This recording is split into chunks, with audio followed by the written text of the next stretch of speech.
इस मन की ऐसी चाल है कि जरा सा असावधान साधक हुआ कि लक्ष्य से भ्रष्ट कर देता है।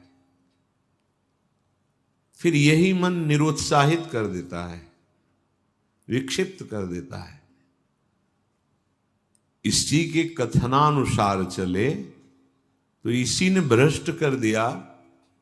भ्रष्ट का तात्पर्य होता है जो हम लक्ष्य पे चढ़ रहे हैं उससे नीचे गिर जाना। हमारा लक्ष्य है प्रभु की प्राप्ति, जितेंद्रियता,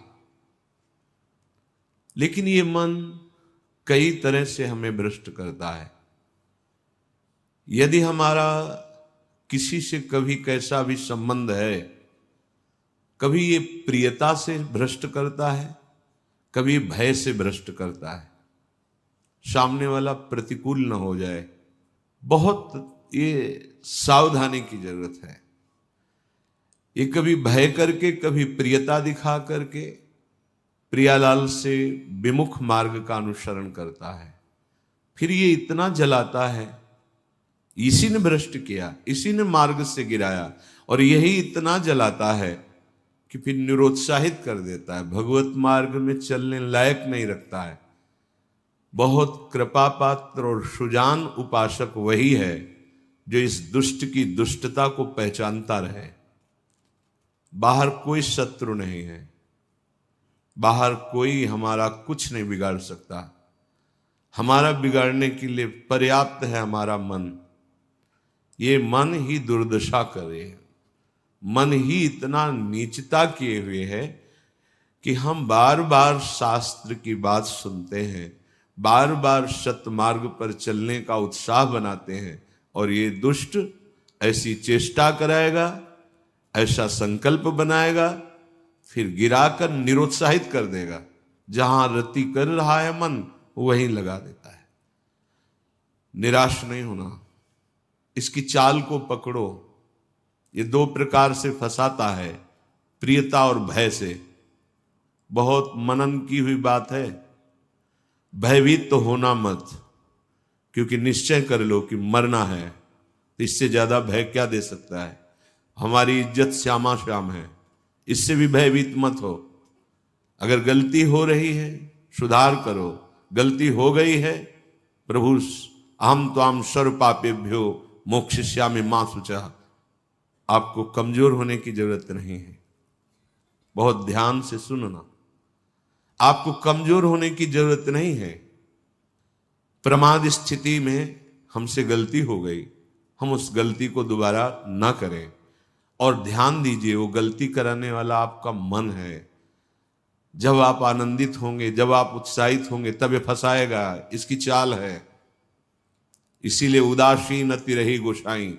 जो उदासीन रहता है उसकी नजर अपने मन पे रहती है, और जरा सी भी उन्मत्तता आई कि फिर मन जो है वो ऐसी जगह फंसाता है। इसलिए बचो। इस दुष्ट की चाल बहुत विचित्र है, और जहां ये पवित्र हो जाता है तो यही भगवत स्वरूप हो जाता है। इसके लिए निश्चय करना पड़ेगा। प्राण चाहे चले जाएं, अब हम न प्रियतावश न भयवश गलत नहीं करेंगे।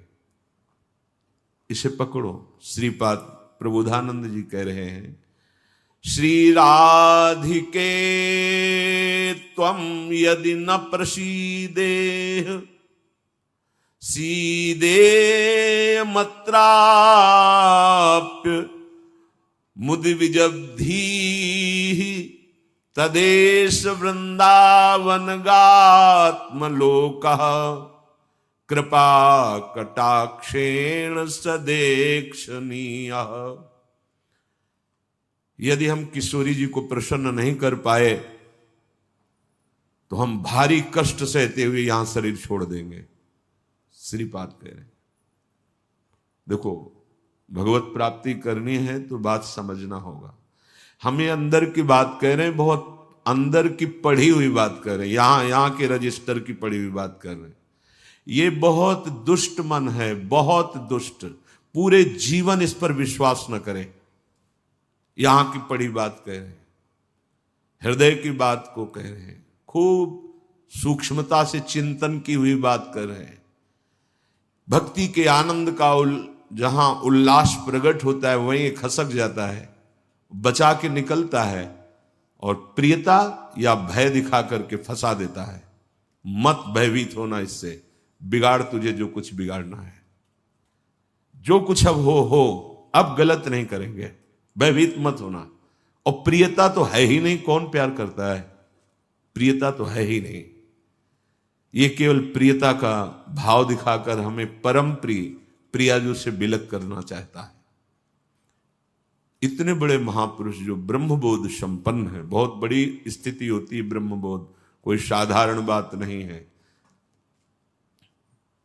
वो जब इस प्रेम रस मार्ग का रसास्वादन वृंदावन रस का हुआ तो वो उनको थोड़ी जरूरत रह गई अब प्रेम की। ये हमारे लिए श्लोक लिखा हुआ है। महापुरुष जन जो अपने अनुभव वर्णन करते हैं वो हमारे लिए वर्णन करते हैं।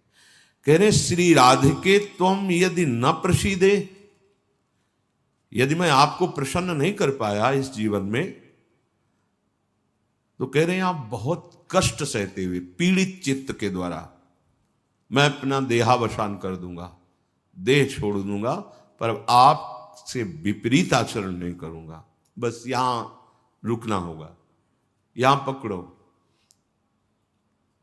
यहां बैठा लो हृदय में बात।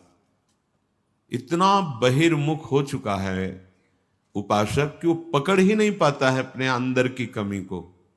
वो अंदर ही अंदर वो खोखला करके, निराश करके बस केवल जीने में लगा देता है। खाया पिया सोया खेला कूदा, समय कट रहा है, बढ़िया है।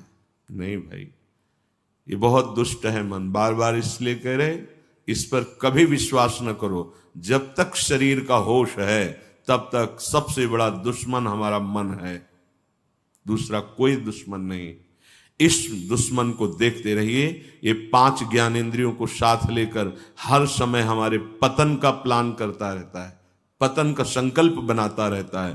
ये बहुत नीच उतर गया है। इसे उच्च चढ़ाने के लिए जो नाम, जो मंत्र, जो आश्रय है, उसको इस कोट से लेना होगा कि यदि आप प्रसन्न नहीं हुई लाडली जी, तो भयानक पीड़ा और कष्ट सहते हुए जानबूझकर हम अपना शरीर यहां छोड़ देंगे आपके धाम में, पर आपके विपरीत आचरण नहीं करेंगे।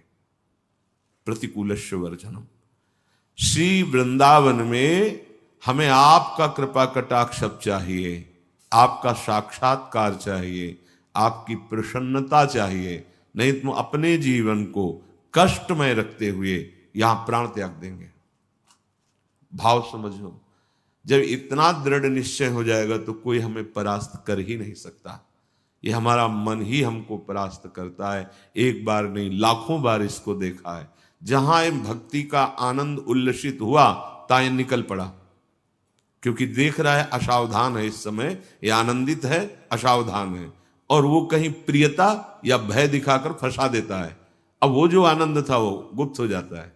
जो एक उल्लास बड़ा था, फिर वो निराशा, फिर हताश।